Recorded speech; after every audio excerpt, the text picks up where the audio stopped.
Yeah, thank you. Like, this was originally a talk I had prepared for my fellow math grad students in the department, and I'm very happy that Alec invited me to come and give this talk, because I think more people need to hear about this. And if you know of some kind of lab who would appreciate a talk like this, feel free to invite me. I'd love to go, and even better, challenge me to produce a talk that serves as a bridge between the mathematics I know and the work of some lab. That's going to be so fun. I would love doing it. So yes. Second thing, before I continue, I want to start with an acknowledgement that I am a Singaporean and I'm commenting on the politics of the United States in Canada. So I'm so many levels removed from what is happening. So I just did a few days of research for this thing. So if you know better about the political situation, please correct me. Right? And the last thing I want to say before beginning is that the reason why I made this presentation is because I'm haunted by an existential question of what is my role as a mathematician in society? And the way I'm going to try to answer this question is by making presentations like this about math in society. Yes, but I think you can generalize this question to everyone in the room, which is what is the role of an academic in society actually when the world looks like this? So we're going to talk about gerrymandering. So what is gerrymandering? So in the United States, you elect. It's like a representative democracy. So you have the country divided into several subunits, like counties or even smaller, city blocks and so on. And different subunits elect representatives to represent them. So you have a bunch of people and they vote. A bunch of people within blocks of roughly equal size, and they vote to produce some representative that will fight for their rights. So the funny thing about American democracy is that the party that is in power in a certain state, they have the ability to redraw the boundaries of the blocks that vote for them. So this ability can be used to skew the voting patterns of the districts that they draw in favor of themselves again, so it can entrench their own power. The reason why the maps have to keep being redrawn is because every now and then they recount the population, and population has moved around a bit, so to ensure fair numbers, you gotta redraw boundaries. But that gets taken to the extreme pretty often. So what happens is that every time you have a census, then people propose, okay, we have to redraw the maps again, and then the huge legal battles start where the people and organizations start suing the government, hey, this map is bad because of blah blah blah blah blah reasons, and they fight it out in the courts whether the map gets to stay. We'll see a little bit of that happen later on in the presentation. But so this is an issue, drawing maps to favor your own political party. And it's a very old issue. So this is a political cartoon from 1812. And this is Governor Gerry from the state of Massachusetts had linked together a large number of little subunits that had pockets of support for himself. So he could guarantee that he would get enough support in this very strange looking region. So this cartoon made fun of how weird this shape of territory was, and they drew it like a salamander to show how weird it was, and that's where the word gerrymander came from. Is Jerry salamander. Yeah. So it's a very old problem. Now let's look at how gerrymandering is possible. Okay, just ignore everything on the top first. Look at the bottom 3 squares, and ignore all the black lines for now. Now you have a square grid with boxes colored orange and pink. So all political parties are fictional, and nothing shall be taken to be a representation of actual political parties. We have the pink party and we have the orange party. Okay, so imagine that we're in a very nice country where everything is divided up into squares, and each square represents a certain block of population where the majority is going to vote a certain way. Majority orange, majority pink. Okay, as you can see, maybe it's a little hard to see, but it turns out that all the 3 coloring patterns are exactly the same. We're talking about exactly the same city with exactly the same voting patterns, but you can draw the districts in different ways to get different numbers of representatives. I'll say first that there are 40% of the squares orange and 60% of the squares pink. Now you would think that the number of elected representatives is 40% orange and 60% pink, but no, it depends very much on how the districts are drawn. On the left, you can see that the districts are so cleverly drawn such that in every single district, exactly 4 squares are orange and exactly 6 squares are pink. So the pink's tiny majority is able to overrule every single person, and you get no orange representatives. Now you have something a little more even in the middle, and you have another extreme at the right, where you can see that you have cleverly drawn the districts so that the orange are in fact able to elect the majority of representatives, 6 out of 10. So how is this possible? This was done using a strategy called packing and cracking in gerrymandering. So packing looks like this. Look at this funny district here, it's entirely pink. So imagine that this was an orange senator who was drawing this map. So the map drawer managed to waste all of the votes of the pink people inside this. This is 100% majority, and you don't need that much, but you have to waste as much of your opponent's votes as possible, and then the remaining, you just divide them up. This is called the cracking part. You divide them up among your own support base so that they get overwhelmed by the orange majority everywhere else. Yeah, so this is called packing and cracking. And by the way, if you have questions about what I'm saying at any point, please just interrupt me and I will clarify. Yeah. So, as you can see, there's a real art to drawing boundaries to favor different political parties, and this is what the issue that we are thinking about. You can produce some really strange-looking districts. This was formerly the Pennsylvania 7th Congressional District. So it doesn't look like this anymore because the court has since found that this has been extensively gerrymandered to favor one political party, so they redrew the district. But this is like the winner of the Name the Gerrymandered District competition, and so I'd like you all to try and come up with names for this strange shape. What does this remind you? Imagine this is a Rorschach test and it's dragging ideas of your subconscious. It looks like 2 people dancing. 2 people dancing, okay. The left part looks like England, like Britain. England, okay. Yeah, like someone kicking England. Okay. Someone kicking England. It looks like a boot. Yeah. Okay. So the actual winner of this competition is called Goofy Kicking Donald Duck. Hey, yeah. Yeah, kicking was very, very good. They actually, in all the times I've given this talk, someone mentioned kicking, but I think it's really visceral. Yeah. So in order to prevent certain districts being drawn like this, I mean, these are like little pockets of support that you have linked up so that you have enough of a majority. And some of these places, they are so thin, such that if you remove one hospital, then it becomes disconnected. Or you remove one seafood restaurant and it becomes disconnected. So who knows what the political significance of a seafood restaurant is. But in order to prevent map drawers from going to such crazy lengths and drawing such crazy maps, there have been some legal rules that have been proposed to limit this kind of behavior. So let's look at some of these legal constraints. So first of all, the simplest one is population balance. Well, equal number of people should have the same number of representatives. So roughly speaking, we do want each a district to have roughly the same amount of people inside. You don't have to be exactly equal, but plus minus some small percentage. Yeah. And you want it to be contiguous and hole-free. So you need your district to be one connected block, and you cannot have one district completely surrounding another district. That causes some very weird problems. And there's this term called compactness, which what it roughly means is that we want our districts to be roughly plumply shaped with no weird tendrils and tentacles and strange bottlenecks. So this is the intuition behind it, but this time it's never defined in the legal literature. So everyone has their own idea of what compactness is, and in the end what usually happens is that people just eyeball it and say, this looks too weird, I think something is wrong with it. And there's a lot of fighting over this word, and we'll come back to this word later, but anyway, this is one of the things that courts look out for when they look at a map and they decide whether they think that is a problematic map or not. So yeah, it's meant to prevent weird shapes. Okay, and then there is also a very important tool that's called the Voting Rights Act.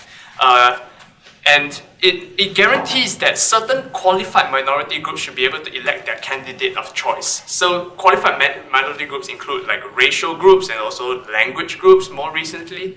And so why did people come up with this act? It's to prevent situations like this. So historically speaking, in Mississippi, the black population has been concentrated in that black area over there called the delta. And historically speaking, the districts always respected that area as a single voting chunk.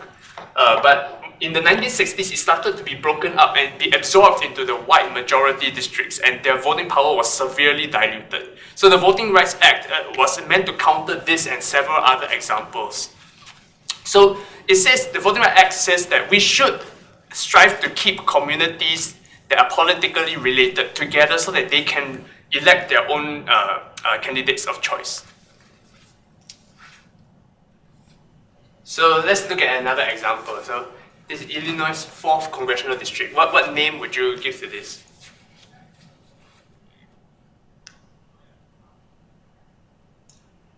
So it looks like a cross section of a dog's head. Like you have the inner part is the cavity. Oh, yeah. Okay, you graphics people. That's very new. And now I cannot unsee it anymore. Okay, any other suggestions?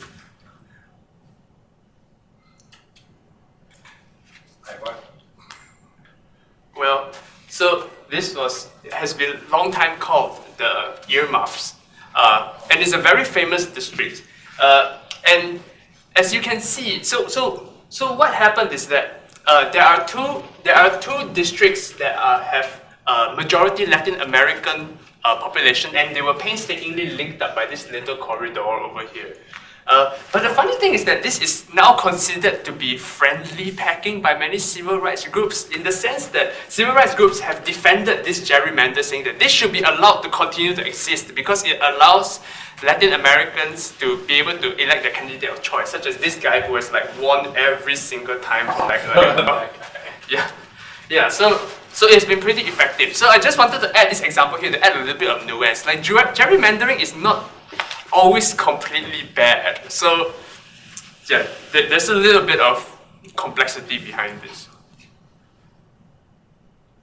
So are the Yes. geometric rules, the legal geometric rules that you mentioned, taken as axioms in the academic gerrymandering papers? So let's look at those rules. Yeah, so population balance is pretty clear. Everyone knows what that means. But the problem is, contiguity and hold free is respected by pretty much every map drawer. So there is no real problem when it comes to that. The real problem is compactness. No, I guess that's what I'm questioning though, is that it seems like the horribleness of the Illinois one was really a result of treating the continuity as a hard constraint. Like if you were willing to just say whatever, they're disconnected, you'd have two nice plump districts that happen to be the same one, right? Yeah. So the question is, are you saying maybe we should allow that? Or yeah, I mean what is the value of a river going like this over a river that goes underground and connects them? You know, they seem equally stupid to me. So have either one. Yeah, I mean, whether it's equal, when this kind of objection comes up, then when you start to discuss about this, then you see all of the other competing factors that come into play. So if you allow districts to be disconnected, what kind of mayhem would ensue? You wouldn't even need to join things up anymore. You would just be able to just pick the pockets of support you have, no matter how far they are apart together, and then you connect them all together. You're saying if there were no other rules, yeah, sure, but maybe that would lead to better definitions of compactness if you didn't have to be so strict about contiguity. Yeah. So the thing about this is that none of these rules imply none of these rules alone would imply a good system, right? yeah, and all of them together also don't imply. Yeah, so it seems like the second line is it feels very academic and this is just makes the playground for mathematicians really easy to work with, but isn't super well justified to me. Well, this requirement was present before any academics started looking at this. Sure. This is something that it doesn't come from the academic context. I think one important principle that the discourse around this is trying to protect is that if you have communities of interest should be able to vote together. So normally when you have a bunch of people who are like, for example, I don't know, like immigrants from a certain community, usually you end up being close together. And so normally this contiguity will end up grouping them together. Kind of, but like the very premise of gerrymandering is like counter to that, right? Like the whole problem is that people that live together don't all vote the same. If they did, you wouldn't have this problem, right? Like the very first image of the orange and pink, like the whole problem shows up because it's like scattered, right? So it's people don't just vote for parties as well, they vote for individuals within each district, the slate of candidates that is proposed for each district. So, but it is true that people vote very much along the lines of which political party they registered as. This is historically true, I believe. So I think that is, to my limited knowledge, that sounds like a reasonable objection. Although I think that if you tried to suggest what would be a better way to do it, there would probably be several other problems that happen. Yeah, unfortunately, I don't know enough about the difficulties that come up when you're trying, like what could go wrong when you allow things to be disconnected. I don't know enough about that to be able to make very good arguments about it. But it's an interesting thing and we should talk about this afterwards. Okay. Yeah. Okay, yeah. So, but well, let's maybe like try our hand at like, okay, so if we want to make a good measure of like how compact a shape is, like how would you try to measure it? Like you guys work in graphics, so like this is this problem of like, how do you measure how weird a shape is and how do you penalize that?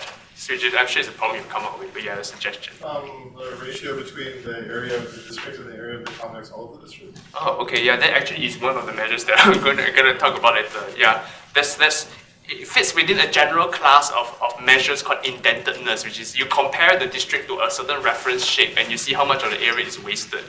Yeah. So, what about some other ways? You can compare it to Sylvia's closure thing, like there's a geometric operator that kind of smooths out the different things, kind of similar to what it said. Different. Yeah, the convex hull is like a limit case of that. Yeah, but you can choose your element and then you get like. It's like persistence to radius. Yeah, something like closing, that. Yeah. There is some work on like you allow this thing to vary a little to smooth out very complicated bumps, and then you see how long it takes to smooth out the bumps. If it takes too long to smooth the bumps, then something is wrong. That's like called district shortening flow. Yeah. So just mention a few of the measures that people were using. So one of them is using this thing called the isoperimetric inequality, which like I should just write down, and I forgot to check which marker is working. Okay, this is working. Okay, so this is the isoperimetric inequality. Okay, so if you, so it's stated in many ways. So if you have, roughly speaking, if you have a shape like called B with fixed perimeter P, then like 4 pi times the area of B is, I think, is less than or equal to P squared. Yeah, and equality is achieved by the circle. So this basically, if you have a fixed perimeter shape and you're trying to increase the area of the shape, why go in? You know, might as well go out, right? Then go out, you have the same perimeter, and you get more area. Eventually, when you try to do that enough, you get a circle. That's the best shape. So you can develop a score of how circular a shape is using this isoperimetric inequality. You just take the 4 pi times the area divided by a perimeter square. You measure how badly this inequality is, how badly equality is violated. But it's vulnerable to this thing called the coastline paradox, which is that if you happen to live, if your state happens to border the sea, so your state looks like that. The problem is that coastlines are fractals. So if you zoom in, the amount of complexity never ever reduces, and your perimeter of your state is just going to go up and up and up, and your isoperimetric score is going to go down and down and down and down, and it won't make sense anymore. That is one problem that you face with this. Indentedness is the other score that I mentioned. You can compare the area of the district to some reference shape. It could be circle, it could be rectangle. And when you use a rectangle, you can even do stuff like look at the aspect ratio of the rectangle and require that the aspect ratio is like small enough. You can also have dispersion measures, which measures how spread out the voters are. So you look at the average distance between points inside the shape. So if you think about probability, you say, if you pick 2 people of equal chance from anywhere inside this thing, what's the expected distance they are from each other? And this is related to a concept in physics called the moment of inertia. So there's so many metrics. Wow, wonderful, lots of choice. But choice is really bad in this case, because if you want to suggest that a court use one of these metrics in order to decide whether a given map is bad or not, you need to give them something that is consistent everywhere, but is also able to handle most cases very well. The problem is each of these metrics, they have their own big blind spots. So using any one of them is going to allow really bad gerrymandering in a certain way. Like I mentioned, the coastline paradox. And there are ways to game each of these metrics. So you could try to foil this by taking linear combinations of the different metrics. Like let's say half times indentedness plus half times isoperimetric score, right? But then you would have to justify the weights that you're putting on each of the metrics. Why is one weight more important than another? Are they really equally important? Every time you choose a weight assigned to each metric, what you're saying is that you are making a choice about the trade-offs that you can do between the metrics. You're saying that if I go plus 0.1 more in indentedness, I'm allowed to go 0.1 less in the isoperimetric score. And why is that okay?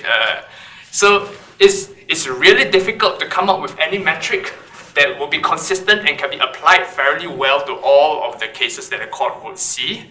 And for that reason, people don't really use compactness scores, or they use extremely rudimentary ones that have blind spots that people don't really talk about in practice, which is not a very good situation. But I'm going to try to talk about a method that does not depend on a particular metric, that is emerging these days as a kind of consensus of like how you should tell whether a map is bad or not.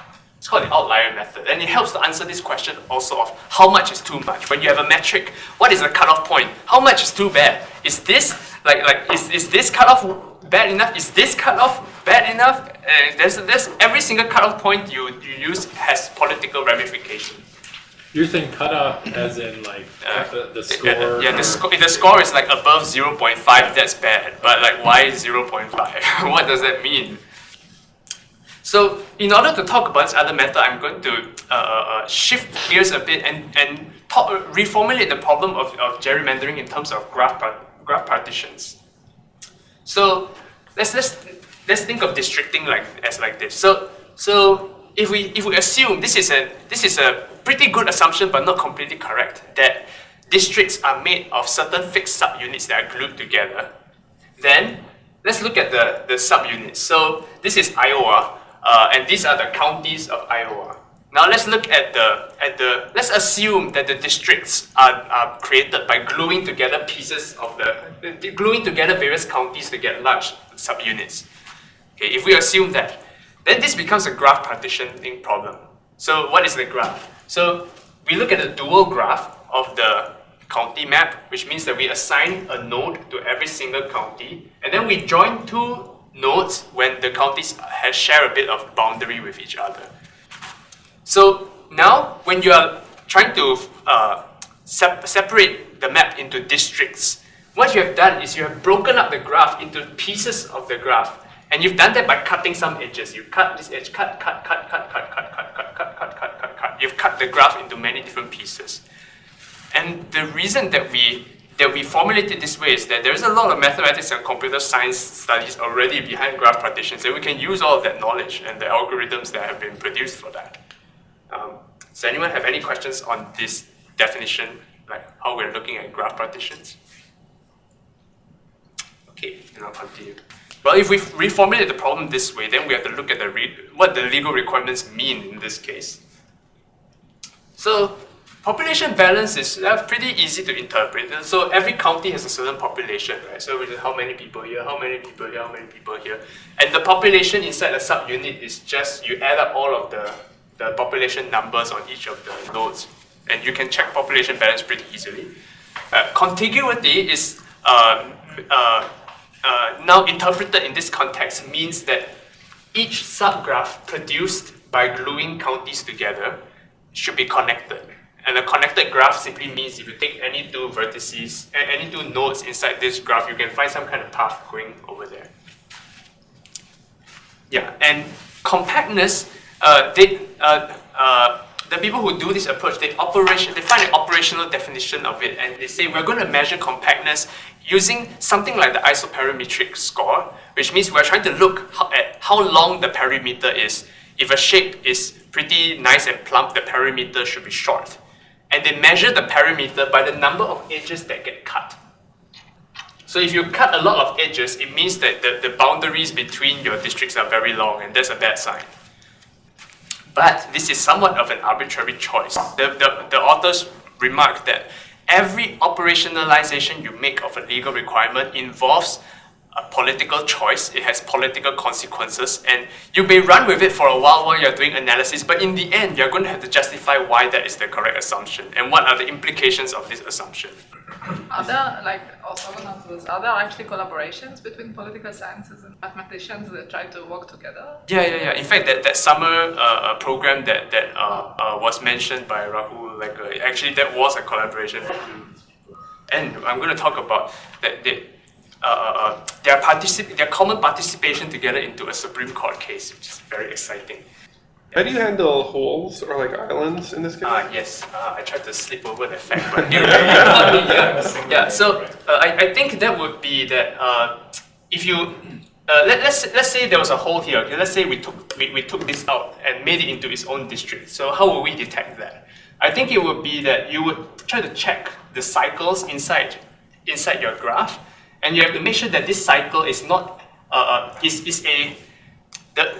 the smallest cycles possible in your subgraph also have to be smallest possible cycles inside the original graph. That is, like you cannot contract that cycle down into a smaller one once you look at the original I graph. feel like you can do it more easily. Oh, So how- if you just think of like the graph of graphs, and anything should have more than one neighbor. That would do it, right? But what if you had like the bottom right hand corner a different? Well, you can give the outer face as one of those. ones as okay, well. yeah. That's another. Well, if you took out a whole with if you took out these three together at once, it's kind of like if you took out these three together at once, it's possible to take out many so that the number of neighbors wouldn't tell you anything. No, the number of district neighbors, not node neighbors. You look at the metagraph, right? Like So where the every graph district of is a node. segmentation. Sorry, So in this graph at the bottom would have 4 nodes, one for each color. yes. Yeah, and then you look at the neighbor relationship. Like, did they share any neighbors in the original graph? Then they have an edge. And so then Rahul is saying you just make sure that everybody has at least 2 edges, and you consider the boundary to have like a boundary. Well, there's a problem if inside the hole there are multiple districts linked together. That still exists. Yeah. But you can see that at least it doesn't seem very hard, right? You would be able to find some kind of algorithm to detect that. But detection doesn't always imply efficient Yeah. optimization. Yeah. That's like computer Yeah, science. in practice, this isn't really a problem because every single map that people propose already satisfies this property. It is already going to be hole free when people propose the map. Oh, so this is purely going to be a way of evaluating existing maps, Yeah. not a way of generating good maps. Not really, but with a caveat, and I will get to that. There is a reason why we might want to generate maps. But for now, we are thinking about the problem of how do you detect whether a proposed map is bad or not. Okay. You can eyeball it. Yeah, if there's 4. How You many can how many probably. districts there will be in a- I guess Texas has one of the most, right? Or California? How many do you know? Around? Like on the order of 50, something like that. You know, you Yeah. can eyeball it Yeah. for these things. You could probably just have people vote. Oh, but then the people, the voting would get district. It's turtles all the way down. Yeah.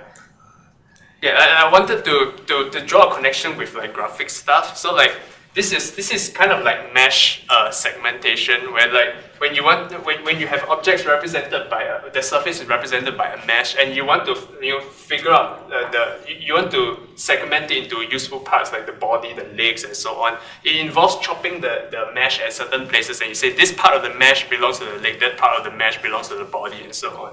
So you can see this is 3-dimensional, though. This is like 2-dimensional. Yeah.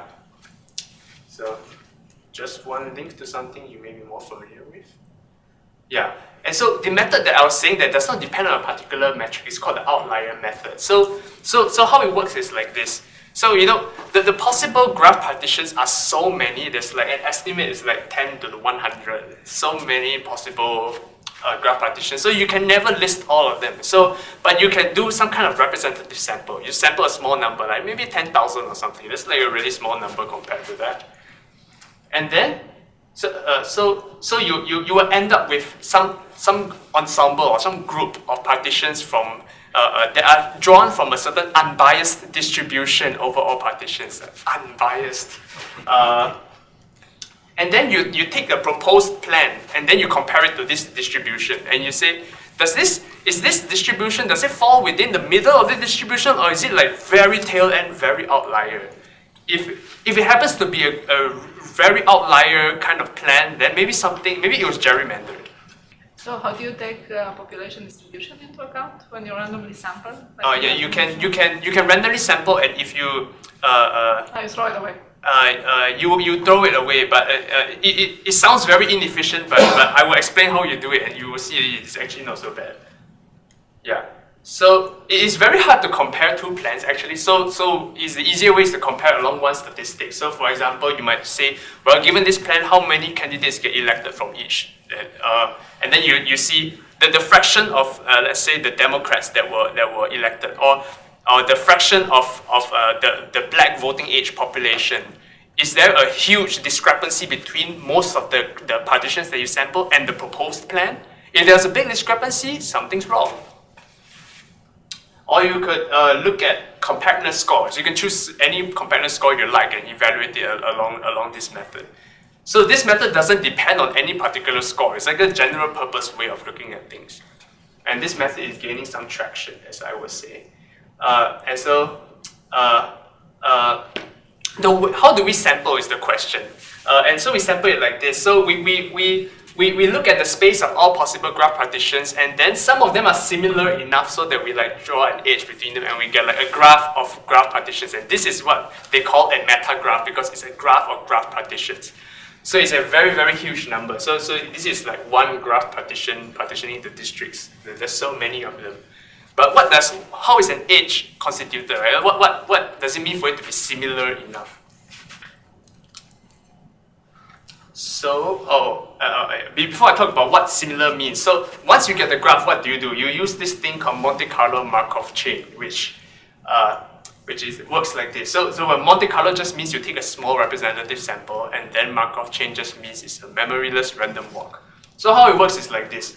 You start with a random seed. So let's say let's just randomly generate some random district plan. Right? It doesn't even have to be good. Just start from somewhere. Maybe we start here, and then we hop around on these edges of like district plans that are simple enough, and we hop around them randomly with a certain set of probabilities.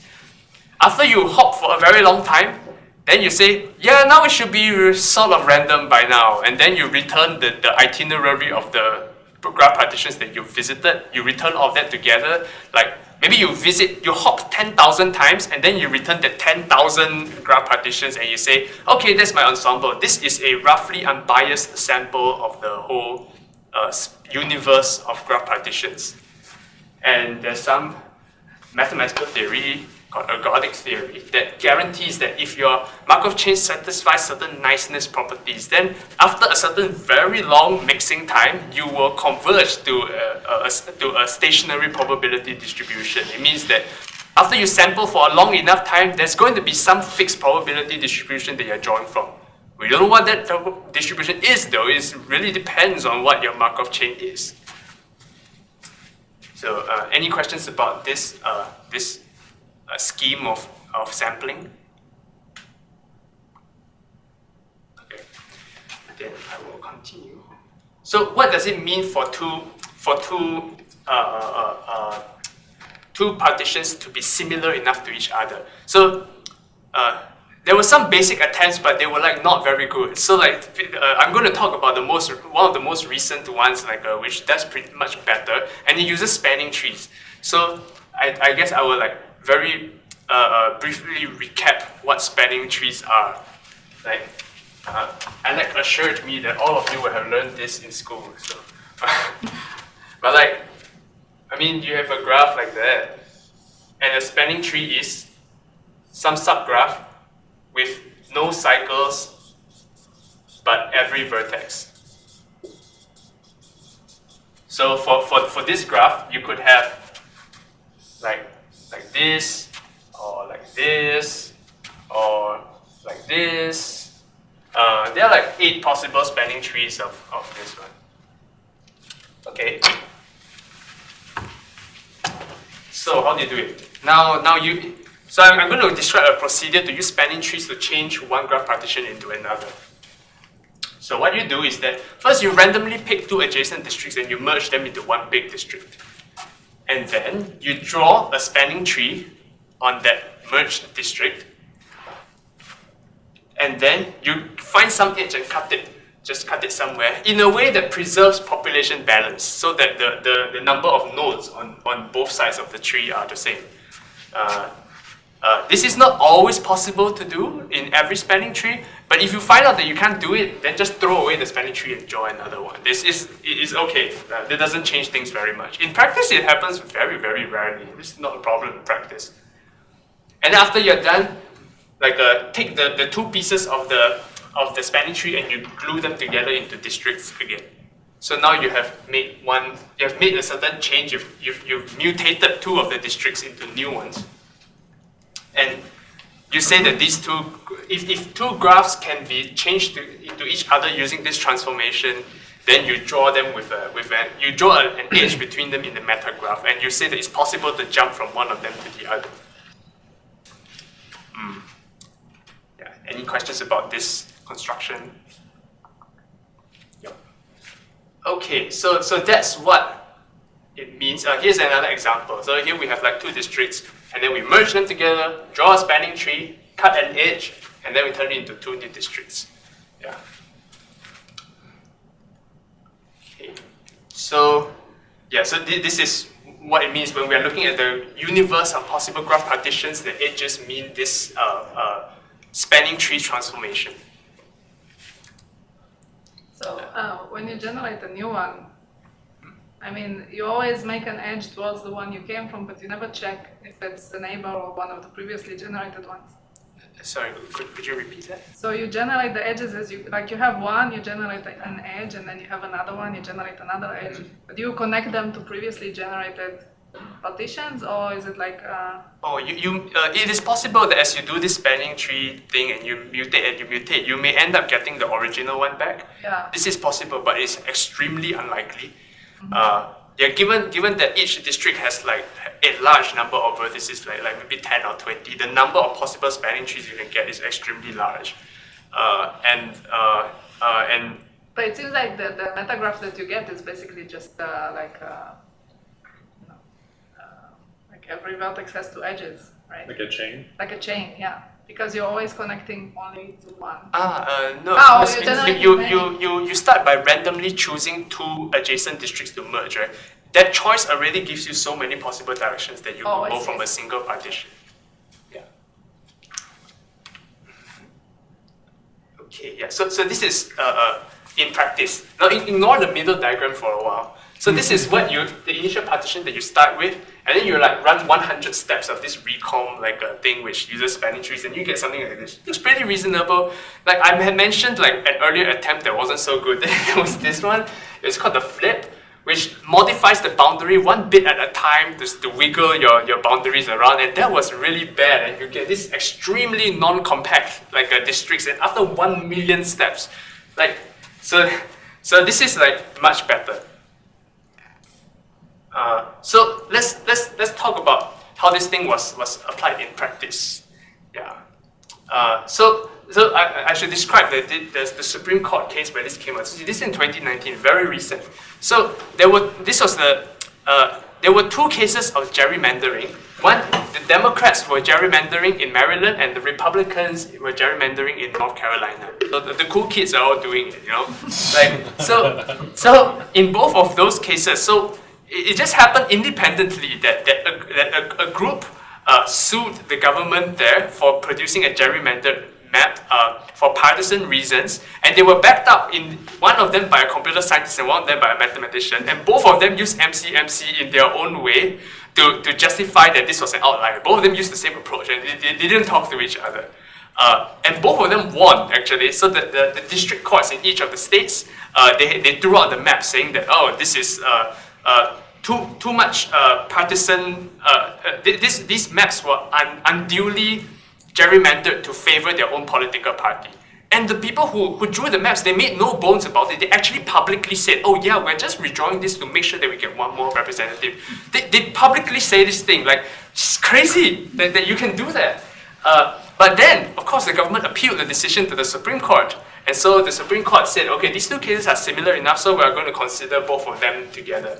So now the mathematicians behind this spanning tree method, called ReCom, they together with political scientists and law professors, they wrote a friend of the court brief, which looks like this, which is like hey, we're not parties to the case actually, but we care about the case very much and we want to support one of the parties. Here's some useful information that the court should know to help you make your decision. This is called a friend of the court brief.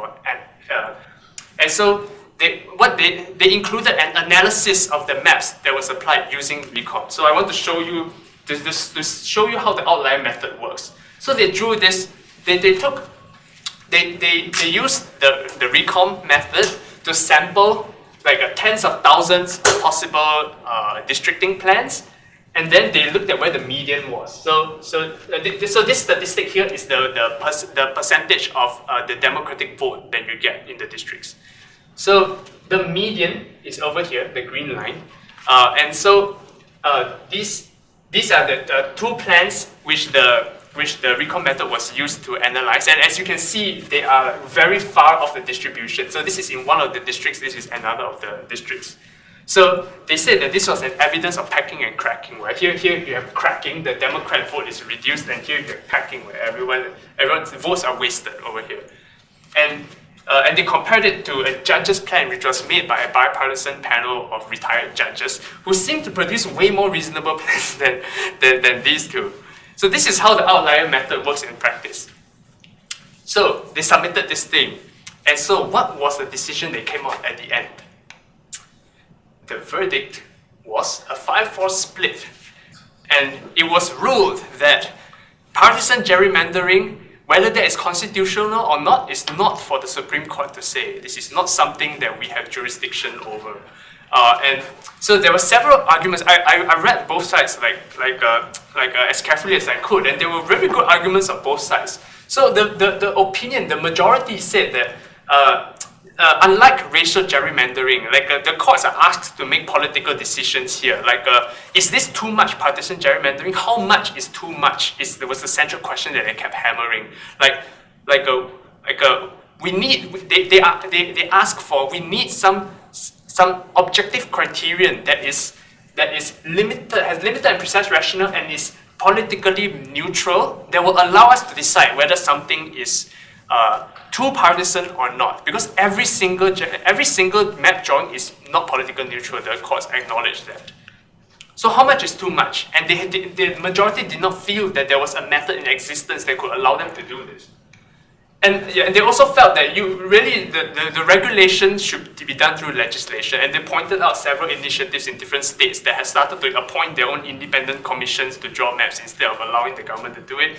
But the Dissent pointed out that once these are proposed, the state makes every possible effort to fight these things and to try to destroy them before they are able to even start drawing maps. But anyways, that's the argument of the majority. The argument of the Dissent is that in fact, there is actually a method that people are converging on. It's called the Outlier Method, and it's really interesting. You don't understand the word courtroom drama until you read dissents in Supreme Court cases. You know, they throw so much shade at each other, and there's a crosstalk between the two. They're not written one after the another. I suppose drafts must be circulated so they have the opportunity to comment on both, and they keep talking to each other when you're reading this. Justice Kagan, she kept saying is this how democracy is supposed to work? Let me recount the facts of the case. Look at how blatant these people are. If there was ever a time that the Supreme Court of the United States should say that something is not constitutional, this is the time, because it strikes at the heart of democracy. If we let this go, it's going to affect every single other thing. That's what she said. And Justice Kagan also argued against the idea of having to have a certain fixed point, a certain fixed threshold to say beyond this is too much, because she said that in a number of other cases, courts already make decisions based on in grey areas deciding when it's too much. So both sides have really good arguments, and I wanted to read an excerpt from the Dissent delivered by Justice Kagan, and I was really touched when I read this, because it is a non-mathematician seeing the value of a piece of mathematics and trying her best to communicate to other people, especially her colleagues, why this was important. Right? So this was her description of the method. Consider the sort of evidence that North Carolina used. There, the plaintiffs demonstrated the districting plan's effects, mostly by relying on what might be called the extreme outlier approach. Here's the spoiler: the state's plan was one. The approach begins by using advanced computing technology to randomly generate a large collection of districting plans that incorporate the state's physical and political geography and meet its declared districting criteria except for partisan gain. For each of those maps, the method then uses actual precinct-level votes from past elections to determine a partisan outcome, which is the number of Democratic and Republican seats that the map produces. Suppose we now have 1,000 maps, each with a partisan outcome attached to it. We line up those maps on a continuum, the most favorable to the Republicans on one end, the most favorable to Democrats on the other. We can then find the medium outcome, that is, the outcome smack dab in the center, in a world with no partisan manipulation. And we can see where the state's actual plan falls on the spectrum, at or near the median, or way out on one of the tails. The further out on the tail, the more extreme the partisan distortion and the more significant the vote dilution. I love this. This is a great act of science communication, in my opinion. Yeah, so